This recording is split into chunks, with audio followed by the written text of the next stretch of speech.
Simple Fish Tuber here. Is asking to state your vows 3 times in a wedding ceremony Pakistani custom, Muslim custom, or just in the show for dramatic effect? Any way it goes, I love it, but I don't want to be that guy whose sole font of knowledge about this culture is, I watched a comic book show. I'm Gayfesh, and today we'll be talking Miss Marvel, Episode 3, Destined.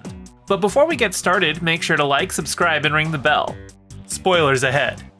So, Cameron's mom is a djinn named Najma who hasn't aged in 100 years. She and Aisha and a group of other djinn have been trapped in this dimension for a long time, and that bangle was supposed to be their gateway home, but they haven't seen Aisha since partition, and they're asking for Kamala's help using the bangle to get them home. Interestingly, they found the bangle on a severed blue arm, so I'm a little confused. They call themselves the Clandestine, which a little Google Foo tells me is a group of supervillains in the comics that I've never heard of, which makes sense considering they were introduced in the 90s when they were throwing edgy, grimdark characters at the wall to see what would stick. I'm assuming because the Clandestine in the comics are tied to Jinn, that they made this change to more align Kamala's power origins with her heritage. But the bangle being on a blue arm suggests Kree, who were the ones that created Inhumans to begin with. Is Marvel trying to have its cake and eat it too? Kamala doesn't know how to open interdimensional portals, but Bruno is the resident genius and he's like, oh yeah, let me just pull up this paper by Eric Selvig, and starts researching that and the Jinn. He finds out that opening an interdimensional portal requires the energy of the sun to pull off, which could mean big boom for Earth, so Kamala tells Kamran she's not sure yet. Nakia wins her mosque board seat and immediately puts it to use when Damage Control wants to start searching the mosque for evidence of nightlight, pointing out that they need a warrant, and the resident mean-faced Damage Control agent lady is like, oh, we'll be back.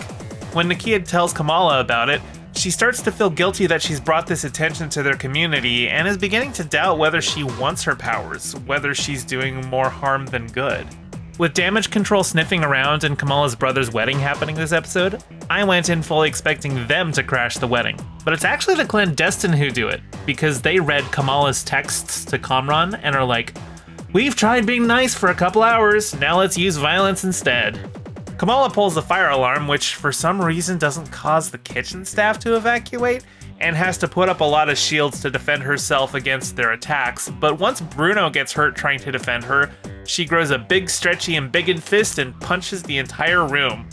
Still, she's not an experienced fighter and gets surrounded, and Najma and Kamala see a vision of a portal opening up with a train going through it. And then Damage Control crashed the party and used sci-fi stun weapons on all the Jinn while Kamala gets away. Nakia sees Kamala using her powers and is hurt that she wasn't told. Finally, Kamala gets a call from her grandmother who insists she and her mother come to Pakistan because she also saw the vision of the train. Wonder what that's about. So what did you think of the episode? Let me know in the comments below. I liked what Kamala's imam said to her, that good isn't a thing you are, it's a thing you do. I hope he doesn't get Uncle Bend. Be sure to like, subscribe, ring the bell, and share the video with your friends. Subscribe to my Patreon to get shouted out in future videos. Check out my Bandcamp for banging tunes, including all the tracks you heard in this video. Follow me on Twitter @GayestFesh, and don't forget to check out my podcast, The Rest of Both Worlds, where I go through Star Trek The Next Generation with a friend who's never seen it.